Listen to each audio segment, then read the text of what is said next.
Lockdowns used to be one of the best builds in NBA 2K 17, 18, and 19, but they've recently just been fading into the abyss and no one makes them anymore because they just don't make sense.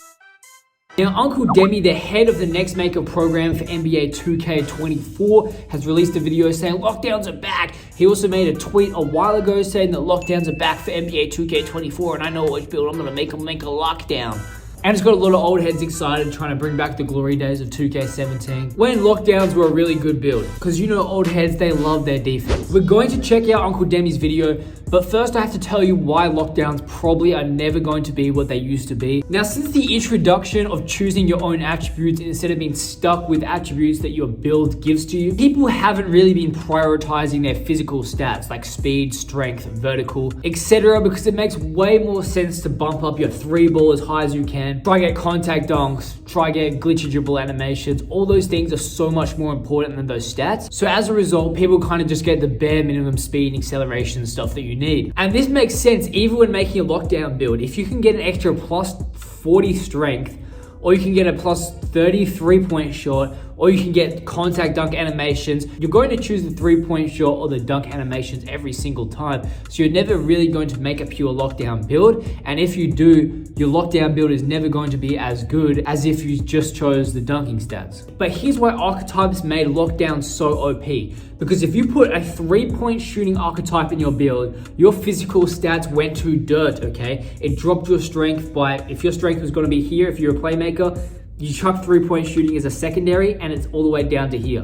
And I'm obviously talking about the pie chart and dual archetype system, not 2K17, we'll talk about that in a second. And this means that everyone had a really low strength, especially in the guard positions. So lockdowns would come in. If I made a 6'7", 6'8" lockdown, I'm not only one of the fastest people on the court, I've got the best vertical on the court, aside from slashes, but even then, if they went 3-point shooting secondary, it drops their vertical by so much as well. So I have the best vertical on the court and I have the most strength. So I can really make up for my lack of ball handling with that extra speed. If you guys can see the 2K18 clips, I could low-key cook up on my pure lock simply for the fact that I was much faster than most people that put 3-point shooting in their build. And if I wasn't faster than you, I could most definitely bully you because I had the highest strength for any guard. So I had a really good inside game as long as I was playing against small guards. Lockdowns always got decent driving stats. We generally had a terrible 3-ball. But by the end of most games, anyone knows how to shoot with even like a 43-point shot. So the 3-point shot doesn't really matter in 2K in terms of just taking wide open corner threes. So essentially lockdowns was just OP because it gave you the stats that other builds didn't and that you were able to easily exploit, and the defense in the game was much better. But let's listen to what Uncle Demi has to say about lockdowns. Yo, what's good, my nephews and nieces? This is your favorite uncle, Uncle Demi, and today we're talking about something near and dear to me, all right? We're talking about the lockdowns in 2K24. I know there's been a lot of questions. There's been a lot of concerns. Twitter's been going crazy with all the news that we've been getting. And I'm not gonna lie, man, there's been so much news coming out. I know it's hard to digest, right? There's a lot coming out. And I know I wanna be able to break it down to you. You know, I like to spoon feed it because I know sometimes when you get overwhelmed with so much information, you're still left with a lot of questions, right? And that's what I wanna do today. I wanted to go ahead and dive into just focus on lockdowns. I know there was a lot of information on lockdowns, but got you, man. I got you, okay? So make sure you like up the video, though. Please make sure you go ahead and show some love. Like up the videos if you've been messing with these news and what I've been giving to y'all. Please just go ahead and drop that like for me. But anyway, let's just hop right into it. So let's look at the courtside report real quick. I don't like really reading off these things, but I do feel like there is some stuff in here that makes sense. But since I've played the game, I kind of can tell you my actual feel for it. But I do see some key points in here that I do want to point out. So it says perimeter. He's played the game. Reward players for anticipating and making good reads, and that's going to be very important. It says defensive movement has improved on many fronts with better responsiveness and less sliding. I want to address that.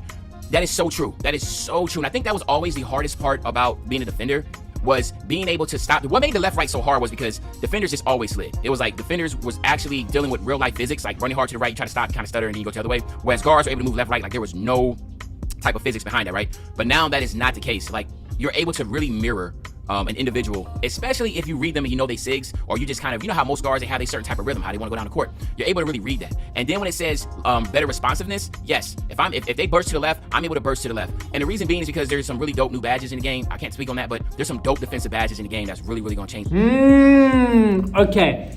Here's one problem automatically with the badges. The badge system is like it currently is, and we only get 30 badges. it doesn't matter if there's so many new dope badges if we can't equip them all. But if you go back to the archetype system where you get all your Hall of Fame badges for your archetype, or if you go dual archetype, then you get, you know, some of those badges gold and then some of the secondary badges silver, it could work. So I'm already a little skeptical when he says that you need badges to play the defensive end, because this year there was so many lockdown badges, it was always hard to choose. And even if you did go pure lockdown, you got your 30 defensive badges, it was really hard to choose between if you want to go an inside lock or an outside lock. You can't choose both. Where previous years you could go 6, 7 if you get Hall of Fame Rim Protector and Hall of Fame Pickpocket. It's a game, trust me, you're really gonna like that. But let's get back into it. So another part what it says is that I want to get to the point where it says directional steers are back, giving locks more tools to pester ball handlers. But there's also a thing in there that says where their help defenders get what they need. Ball handlers have a tough time getting free against great defenders to improve contact. There we go, contact. You get bumpy. I've been saying that for the longest. You get bumpy in this game. Like, now again, it's all predicated on what type of lockdown you had. So if you have a really good pure lockdown, and you're going against a guard that's small, like a guard doesn't have strength this year, you're going to really feel it, right? So a guard, if you want to ISO, like I've been saying, if you want to ISO this year, you're going to have strength, because it's going to be very hard to ISO and just stay on the perimeter, right? You're going to have to be able to try to get your way to the cup. But I can see some really good smaller guards that are shifting. Again, don't take what I say as Bible, because, I mean, to me, I feel like an ISO guard that has some strength and a little bit of slashing is probably going to be a lot better than just like a small guard that just has nothing but shooting, no finishing, no strength. Because what that does is really, you're really going to have to rely on, you know, playing against being an extremely great dribbler or playing against really poor defenders. But if you're playing against a great defender, and that great defender knows that only thing you're going to do is try to stay on the perimeter, you're going to get bumped so much, your adrenaline bars are gone, and you're just going to pass it. Like, you're going to have to figure it out quick. Like, it's not going to be no that, you know, I'm just going to play out on the perimeter for the next, 24 seconds of the shot clock, and I'm going to get an open three. Like, nah, you're going to have to, you might get an ankle breaker, but again, if you're talking about a great defender, it's just going to be hard to do, right? So I want y'all to thoroughly understand that. Now let's talk about what I know a lot of people are concerned about, and those are that ghost contest.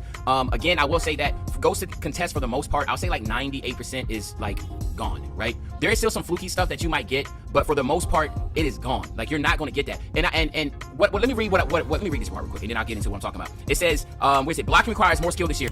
That's good. Ghost contests suck. It's more important to read the offense and wait for the correct time and opportunity to hit blocks. We already know about that. If you're behind the shooter, jumping too early, baiting on fakes, or out of position, attempting to late close out, you'll find yourself racking up fouls and giving shooters up. Listen, the racking up fouls, if you're in the paint and you try to run out there and try to contest a three-point shot, there were so many more fouls on threes than, like, I was like, bro, like, which makes sense. If you're R2 and running out to the perimeter and you're jumping, just go ahead and expect that to be a foul, or a nice little head fake and go into the rack, and it's going to be very smooth. Like, if you're out of position defensively, you're going to get hurt badly, okay? So it's going to be really hard to do all that baiting type stuff, like standing in the paint, baiting to the corner, because in order to thoroughly recover, you're gonna have to sprint out there. And the good thing is that, like I said, with the pro play animations, it's like you're really gonna get some really bad animations. You're gonna be really out of like, you know how sometimes when you can still go, like in 23, you could run out to the perimeter.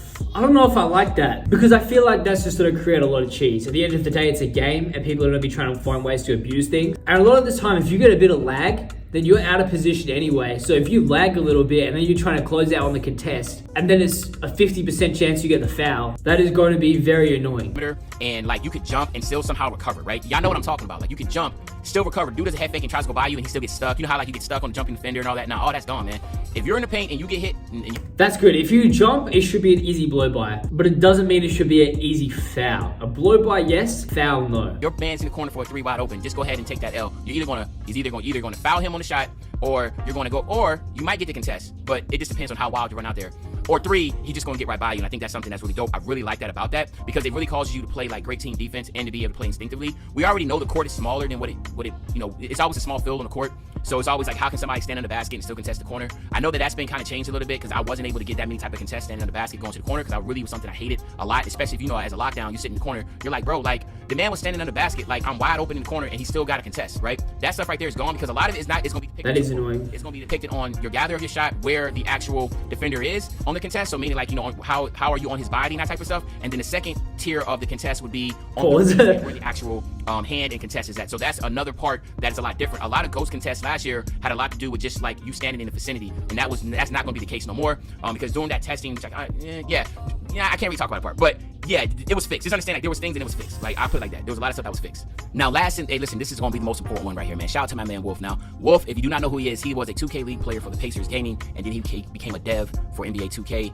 and he really did his damn thing, man. So y'all make sure y'all see him right there at Wolf 74. Y'all make sure y'all follow this man, because he got the juice, man. He got the juice. Listen, me and him, our conversations, we on the same page, man. Just about, the builder, defense, like, we just on the same page. I love this dude's mindset, right? So it is what it is. But check this out, though. What Wolf has got on his tweet sounds good. I don't know how it will actually play out, but more responsive controls and body ups is a bonus. Less sliding is definitely a bonus. Sometimes I feel like I'm on absolute skates for no reason playing defense. Right stick steals are back. More on this in the future. Is he talking about, because right now we have right stick steals, but is he talking about that little bar that we used to have? I don't remember what game it was. I think it was 2K19. I'll try find a clip, but otherwise you just don't have to picture what I'm talking about. There used to be a little bar underneath your player while playing defense, and it used to give you the timing of when to steal the ball. Real similar to how we kind of have the contest system now, where if you can be contested, underneath your player it shows the little red, either like to the right, left, or at the front. You used to have a little steal arrow that was either front, left, or right that would turn green when it's a good opportunity to steal. More responsive control and body ups. We already talked about that, right? Less sliding. We already talked about that. Right stick steals are back. More than that in the future. I can get on that in a little bit. Right stick basically means like the same way if you're on the right side, you flick on the right side with the right hand, you're gonna get that steal. And then again, if the ball is in the defender's Isn't it left like hand, that? the ball's in the left hand and you're facing him, that means your right hand's gonna be on his left side. So you flick the stick with and you get a higher chance of getting steals doing that. But if you guess wrong, you get an animation to where like you would if, hey, you know how people say if you reach, I teach? That's kind of how the animation you get. You reach, I teach. I like that. So it's I like a high that. risk, If you reach, high reward, if people reach, type of animation you that should you be can able do. to And I teach. can definitely see. Well, I know for me personally, I was being able to get a lot of steals on my lockdown because guards. Once I realized, like, you just gonna sit there, or are you trying to just sit there and sing? Let me get that thing right there. And I only had like gold badges, so I already know in Hall of Fame I'm about to go crazy because some of you guards, y'all gonna come into that 23 mindset and you gonna get cooked. Like these lockdowns really about to put some pressure on you. But I will stay for this. And I want everybody to remember this. Defense this year is going to be very skill based. And yes, you can say in other 2Ks it was skill based, but because like, come on, you got guys in 2K League, obviously they play defense really great. But one thing I'll say about this is that the mindset, like if you know real basketball, those type of like mindsets definitely can play a really, really good part here, right? Knowing exactly the angles, because now you know like certain type of positions the offensive player is in.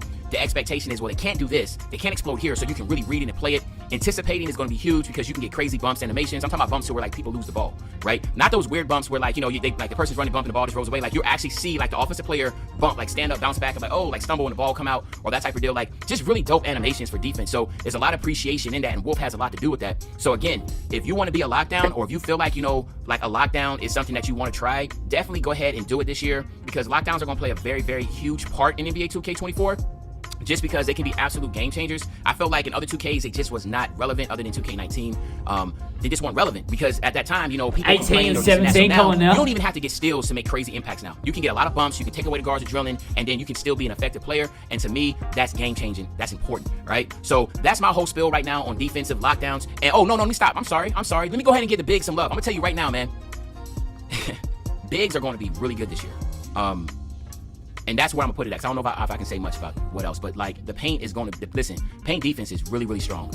I'm not even gonna lie. I felt like it was too strong, right? But I can't really speak on why I say it's too strong. But I think it's going to be tweaked a little bit because I thought it was too strong. I mean, we had people out there looking like, what's the dude from Street Fighter? Like Dashim had a long reach. Like I felt like some of these centers, bro, were just able to cover the whole damn court, right? It was crazy. But yeah. So paint defense is definitely buffed, okay? But I can see like really skilled Euro steps, really skilled scoop layups, reverses can really negate that. Paint matching is definitely going to be gone. Like another center trying to paint match another center, like you do a couple head fakes, you're going to get called to travel. So I love the fact that traveling is back in the game. So you can't head fake but a certain amount of times and you will be called to travel. I love that. I used to hate when a center would do 16 head fakes, get close to the basket and dunk it. That is gone. You cannot do that no more. So thank God to that.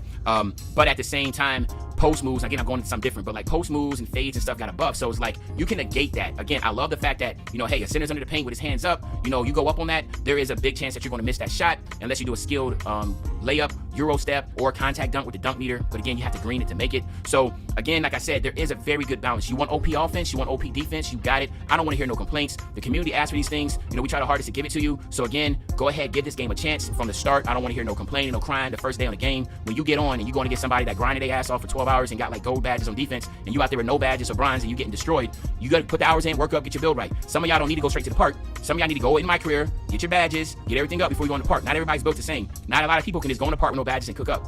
So keep that in mind. Bring back the My Career Only badge grind back for the 2K. When was the last time we had a My Career Only badge grind?